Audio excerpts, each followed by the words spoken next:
Propel Fitness Water. With Gatorade electrolytes, zero sugar, and vitamins, Propel hydrates better than water to help you get the most out of your workout and get back to your best self.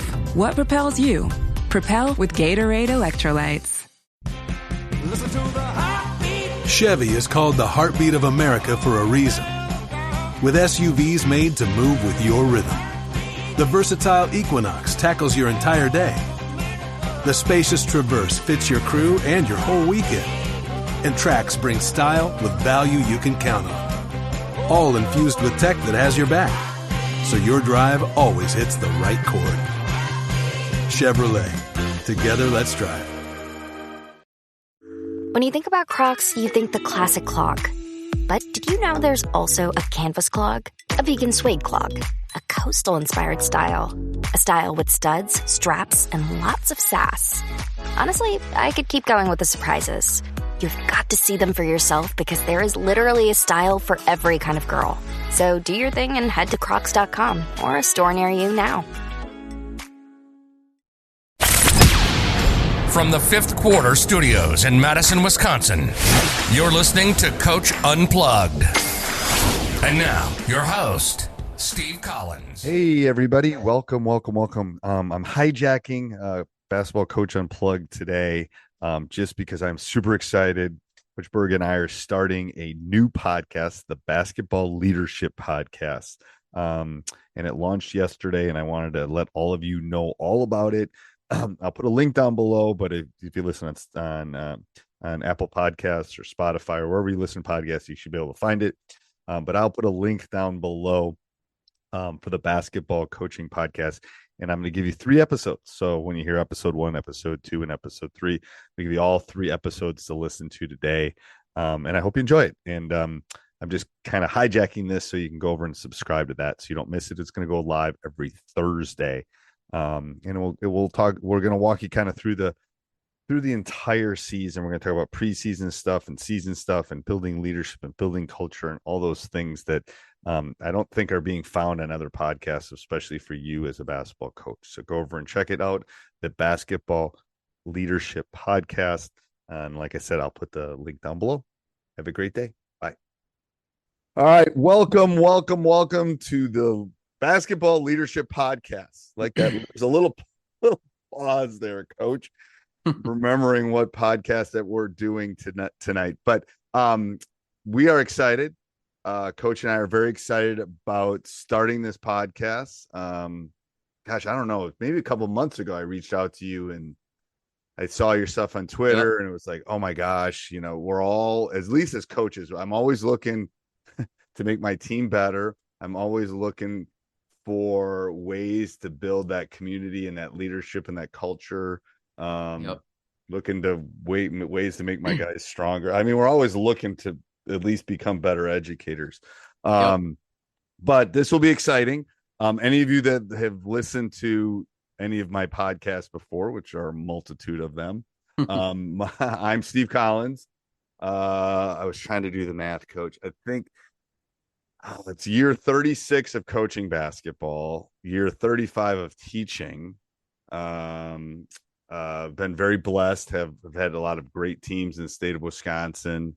And started these podcasts, all of them a long time ago, just to kind of give back to the game. And I think that's where I couldn't find anything that talked about basketball and leadership and kind of building your team from that standpoint. So that's when I reached out to Coach, and that's why we're sitting here doing this podcast. So, Coach, I'm going to have you introduce kind of yourself, kind of your journey here, and then we'll jump into kind of our plan for the year. So people that are finding this podcast will kind of know what we're going to do for the year. Yeah. Thanks, Coach. Greg Berg, and I've been following you for a long time and listening to your podcast. So when we connected, it was really a kind of a neat thing. Like you, I've been in education for it's my 29th year. I've been coaching since college. So I've been coaching since, beyond that as well. Coaching multiple sports. I got a little, I guess, unique background how I got into this, where I became a young coach at a very young age, 26. I was a math teacher like you, 2 math teachers on a podcast. That's a scary thought, but oh my God. My people stop tuning in, to be honest. Yeah, I know. But No, I taught for 7 years, and I kind of always had this leadership passion of mine. And I went into administration after 10 years, and I had to get out of coaching for a little bit. But I still coach. I coached at, my son's group when they were young, and kind of the youth for a few years. And then I had an opportunity 10 years ago to get back into coaching. I had a very supportive superintendent. And so I've been a varsity boys basketball coach in Lake City for the last 10, and the high school principal. So I've kind of, this whole leadership process I've gone through has been pretty amazing. And I started speaking, worked with Jeff Jansen Sports Leadership Center a little bit, been speaking across Minnesota, putting leadership and culture workshops on for a couple of years. And I really just thought the next step for me was to go online. And so about, 14 months ago, I started writing online, leadership, culture, teams. It's done things and expanded more than I can even imagine in over a year. You were one of the few people that, I was around obviously before COVID, but you're one of the few that a lot started during COVID. Yeah. You didn't start during COVID. I started after COVID. Yeah. That was pretty funny. I had more, like you, wanting to give back, and I'm not getting any younger. This is something I've always wanted to do. And so I just started writing. I think I had 500 followers on my first post. I took a course. I had a plan. I was at my parents' place in Florida during spring break, and I took a course that allowed me to learn how to systemize it. And it's, I'm at 24,000 followers right now, and I've got 8,000 on my newsletter. It's just crazy what has happened in a short period of time. I've written 4 books. I've got this team leader OS. A lot of stuff has happened. And so now I get to be on a podcast with you, and I'm really excited about that. It's interesting how this kind of mine came back from after talking to my brother and driving back from the East Coast to the Midwest. It's like when you do one of those long drive, it's like when your brain can rest for 5 minutes. It's like, oh crap. That's when it just starts. It happened this weekend when I was fishing. Actually, I was thinking about this podcast, but it's usually how it works. Yeah, it is. I caught a catfish too, Coach. It was weird. Okay, nice. I had to cut the line though. I didn't want it to die because the hook was too deep. But anyway, for those of you that are fishermen, understand that's what you do when you catch a fish and you can't get the hook out.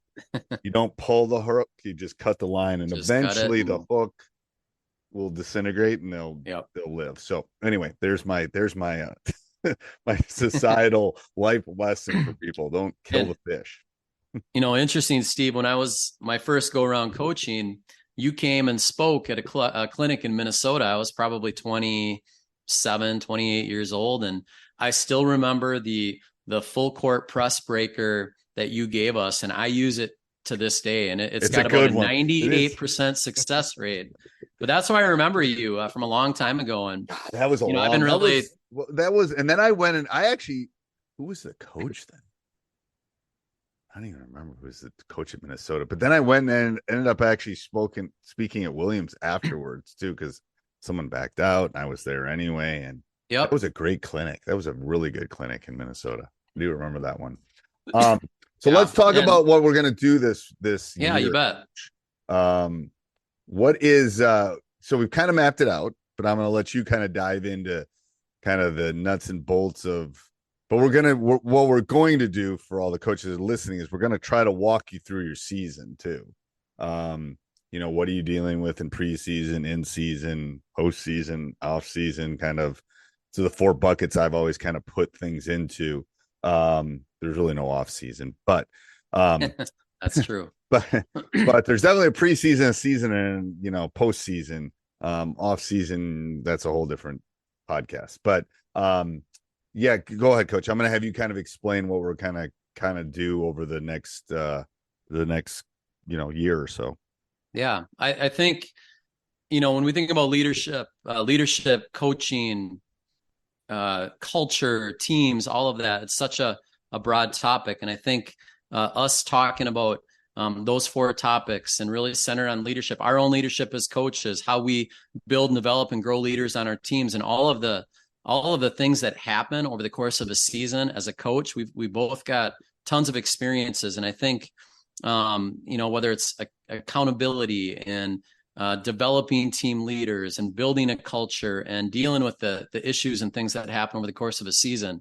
I think it's going to be great conversations. I think a lot of the stuff that I've written about online for the last year and a half or so are great topics that we can share and talk about. And so I'm looking forward to starting this journey for a year and talking about some great topics that I think all coaches will want to listen to. Yes, and I'm gonna put I'll put my email down below. Coach will have his too. But if you ever think, if you're listening to this again, 17, this is 20, this is going to be going up in 2023. But if you're listening to this in 2028, doesn't matter. Email us, and if this is a specific topic or something you want us to dive into, or how you do something or something like that, those are always great. I know with some of my other podcasts, some of our best ideas have come from other coaches about, hey, could you talk about this, or what's your thoughts on this? And especially both of us are so deep into it, both being head coaches, that I think we'll be able to touch on most of them, but I'm sure we're going to miss some. And if there's any specific topics that any of you want to hear, send us off. It doesn't matter where you're finding us on this. Send us a note, and we'll try to fit it in somewhere into our schedule. So, yeah. All right. Anything else, Coach, about the mapping out of the season? No, I think I'm looking forward to it. We had a lot of topics to talk about. We're going to do it in short bursts. Looking forward to where it takes us. Oh, it'll be great. All right. Till next time, Coach. All right. Welcome to the Basketball Leadership Podcast. Yes. Episode 2. Someday two of many. We'll see how many digits we can get to, Coach. So today's topic excites me, and this is, again, more your wheelhouse than mine. I have some ideas about it, but we're going to talk about what is leadership, because it's one of those words that it's kind of like culture. It's kind of like, I don't know. There's these lingo words that get thrown out that, we don't have any leaders, or we don't have any culture. I mean, we both see it all over the world, that it's like, everywhere. And so it's like, it's one of those things that's like, you need it, but you don't necessarily know what it is, kind of thing. You know what I'm saying? It's like one of those. Totally. Yeah. And I'm going to let you grab and talk. I mean, it's like culture. And I think both of us, I don't want to talk about math, but we teach and we taught some high level concepts, right? And I think the art of teaching, and you apply this to coaching, is to simplify the complex.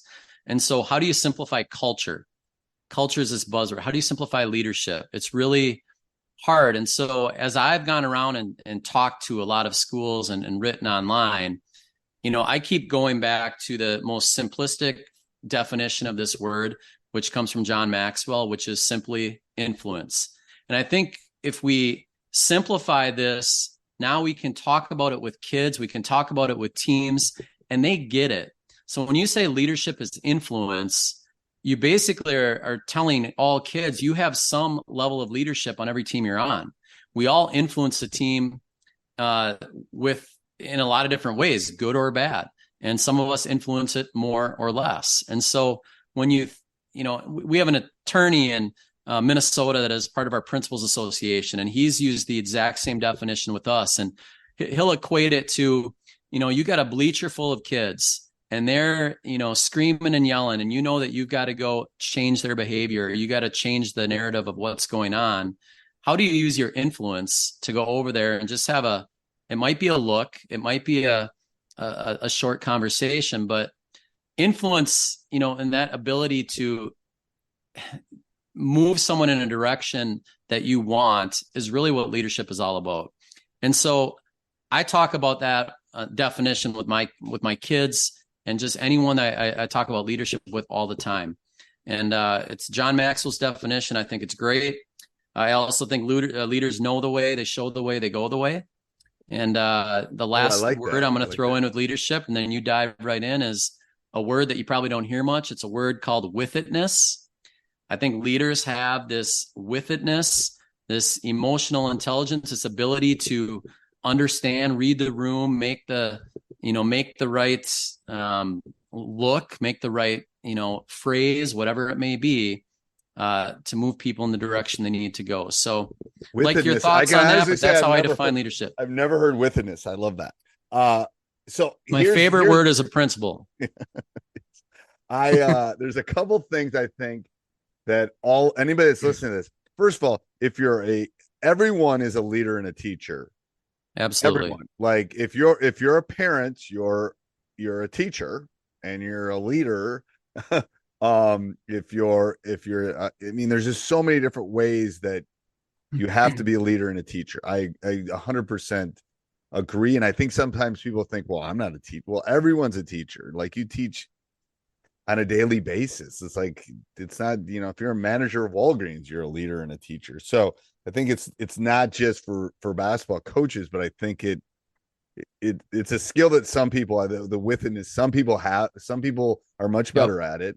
I always think that it's like leaders can see big picture. Leaders can, I tell some of my leaders, quote unquote, because they all are leaders, but in different avenues, that the good ones really don't only worry about themselves, but others. Like they can, when they're playing the game. So circling it back to basketball, the leader can, like Wesley Matthews, who plays for the Hawks now. Like I think he got traded.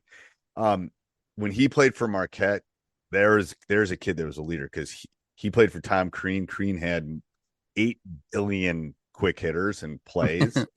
And I knew Wesley was a leader when I had him, but I could see it there because he knew all the plays and he was able to help his teammates with all the plays that didn't know. So he could move pieces, and so he was not only worried about himself, but he was worried about the other people on the court. And it was like, wow, how do you do that? Wow, that's just an amazing thing. The kids that can kind of transcend that, I think. Absolutely. And you have to, you have to lead yourself first.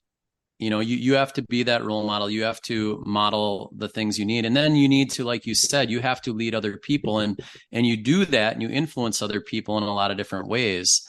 But the best leaders, and we're going to talk more about this as we get going, are those that serve others, those that see the big picture, like you said, and those kids and players that we've had that they don't, it's so hard for a high school kid to think beyond themselves. You know what I mean? It's like getting kids to talk on defense. Yes. Like when you talk on defense, you're doing it because it's for the team. It's for the good of all. And it's a progression you've got to get to. And leadership is a progression too. So, but I think just defining it as influence for kids is really important, because we can tell them, you know what, you influence our team each and every day. You influence our team with your body language. You influence your team, when you're sitting on the bench cheering, supporting your team, or whether you're in the game or not, you're influencing us in a positive or negative manner. And so you are all leaders in different ways. And we need collective leadership on a team. It's a topic we'll talk about.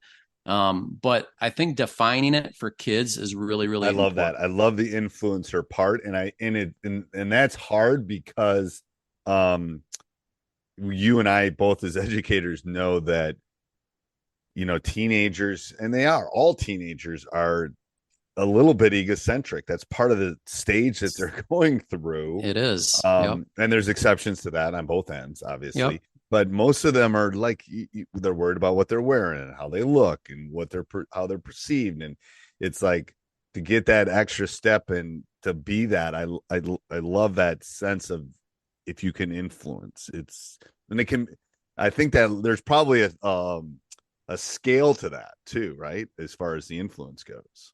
Everything I think is on a continuum, like culture is on a continuum, commitment is on a continuum, leadership is on a continuum, and it's a progression. I mean, heck, I'm growing as a leader still every day. You are as well. And I'm almost done. I'm almost done. It's like, I told my all those basketball coaches or teachers are interesting, because I think last year was one of my eval years. And I told the principal that was evaluating, I said, I think I'm close to getting this. He goes, what do you mean? I said, I tell you, pre-COVID, I was feeling like, all right, this good rhythm. I think I got, I think there's a relationship. I think, and he goes, what are you talking about? I go, well, that's how long it took. Because I mean, It's was I doing okay prior to that? Yes, but I think there's a point where you just kind of like, ooh, I got this. Low energy, unfocused, foggy? You might be dehydrated. Gatorade Zero powders have been scientifically designed to help improve hydration balance in the body. With a clinically proven electrolyte blend and no artificial colors or flavors. Great tasting hydration no matter where you're going. Shop now online or at retailers nationwide. Gatorade, hydrates better than water. Is it in you? Symptoms noted are signs of mild to moderate dehydration. Consult a healthcare professional if symptoms persist. Listen to the heartbeat. Chevy is called the heartbeat of America for a reason. With SUVs made to move with your rhythm. The versatile Equinox tackles your entire day. The spacious Traverse fits your crew and your whole weekend. And Trax brings style with value you can count on. All infused with tech that has your back, so your drive always hits the right chord. Chevrolet. Together, let's drive. Like, now I know how this kind of It's all works. about the process is the prize, right? It's all about this journey. And, I think of me and just my writing alone, like that has totally crystallized my thoughts that I've had in my brain going on for forever. And it's allowed me to give clarity of thought, and it's allowed me to grow as a leader and become a better coach, a better leader, a better principal. And so we're all growing, we're all still learning, and leadership is the same way. And I think kids have to know that they all have leadership skills. They're going to continue to grow in this journey. They're going to influence their family, their team, whatever it may be. And it's a process, and we have to teach that process to kids. And there's different types, and we'll dive into that over the next year. But there's different. I mean, I've had leaders that would say 6 words, and I've had leaders that would not stop talking. Shut up. Yep. So there's more than one way of doing it. But anything 100%. else on that topic, Coach? No, I mean, we could talk forever. I think short. I just define leadership. This is what it is. This is the baseline of what we're going to use moving forward. Leadership is influence and the ability for kids to influence, or us, other people. I love that. All right. Till next week. All right. Welcome to the Basketball Leadership Podcast, episode 3. I'll let you know when I get to my lucky number, Coach. We haven't got to it. All right. Because we're both math Not teachers. 3? Not 3. It's not 3. It's not 3. I'll let you know. We're both math teachers, and we obviously like numbers and things like that. But so today's topic, we're going to talk about a book that has kind of influenced you, or you think is relative to the leadership kind of world. And I'm going to talk about it.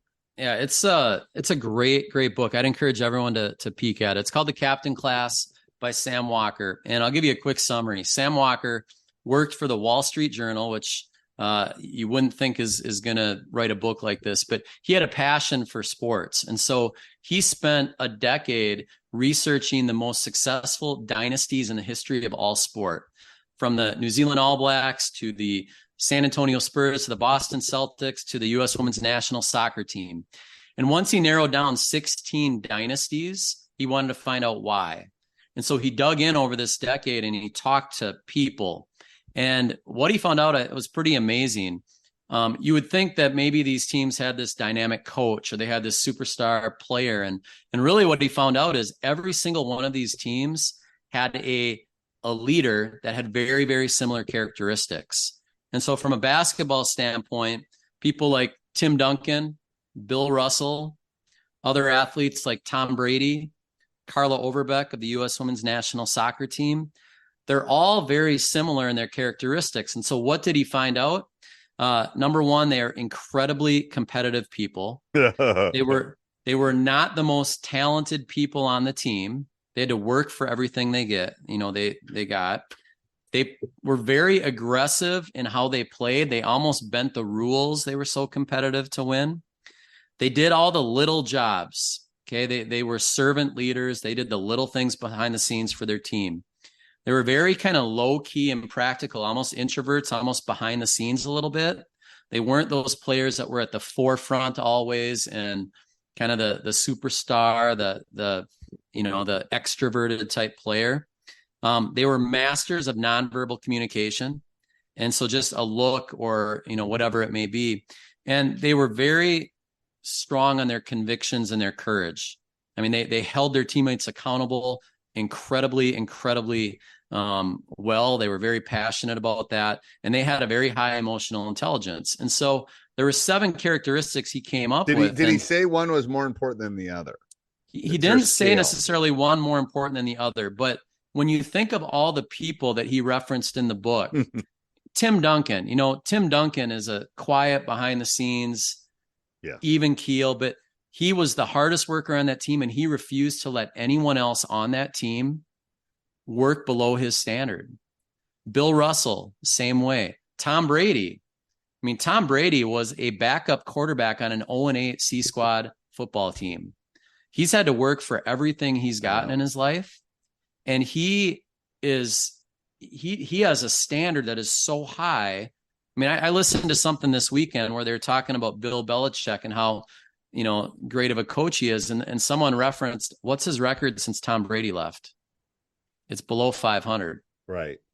Tom Brady goes to another team. He wins a Super Bowl. Tom Brady is a phenomenal leader that pulls people along with him. And then the one that I think, and not a basketball player, but Carla Overbeck on the U.S. Women's National Soccer team in the late 90s. We could spend a whole episode on her. Arguably, maybe the best leader in the history of all sport. When you look at her success, it's unbelievable. And she's this quiet, unassuming person behind the scenes. So I love The Captain's Class is the name of the book by correct. Sam. Well, I will put it down in the show notes. So if people are jogging or driving, don't stop the car or do anything like that if you're driving. So I'm thinking back to my state championship teams. I'm thinking back to my state teams. And, we were talking about Wesley earlier, obviously a great leader. Yep. But they were never the biggest extroverts.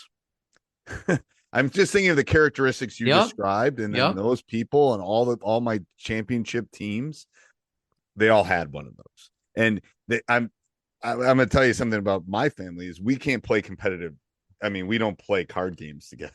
And when we were kids, we couldn't play games because my brother and I are super competitive.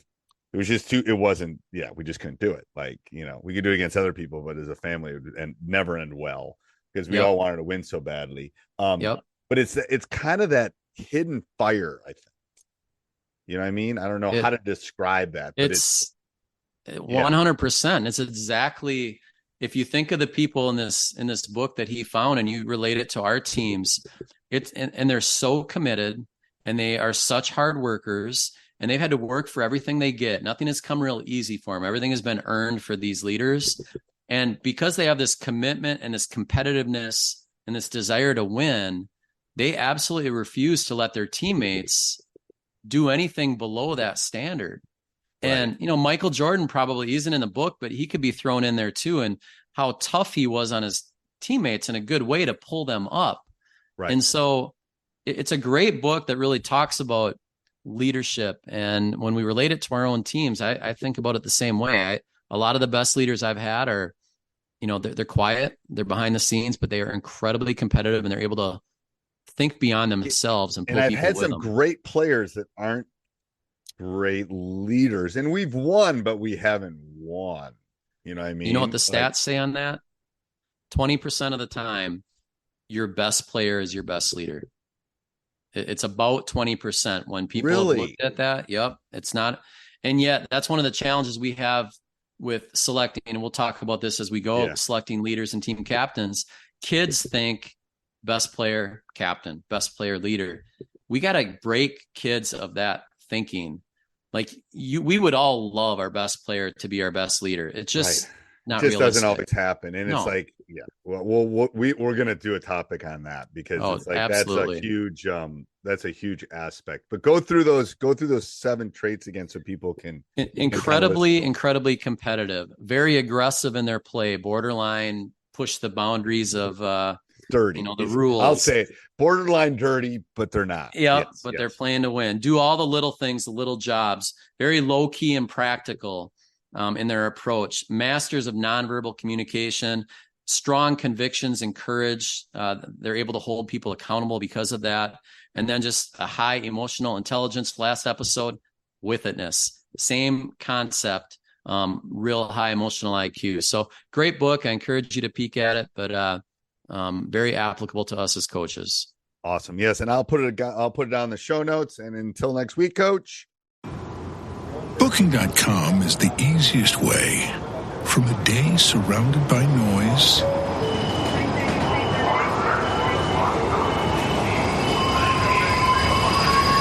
to a stay surrounded by nature. That's nice. Go on, book it. It's easy. Booking.com. Booking.yeah. Close your eyes, exhale, feel your body relax, and let go of whatever you're carrying today. Well, I'm letting go of the worry that I wouldn't get my new contacts in time for this class. I got them delivered free from 1-800-CONTACTS. Oh my gosh, they're so fast. And breathe. Oh, sorry. I almost couldn't breathe when I saw the discount they gave me on my first order. Oh, sorry. Namaste. Visit 1-800-CONTACTS.com today to save on your first order. 1-800-CONTACTS.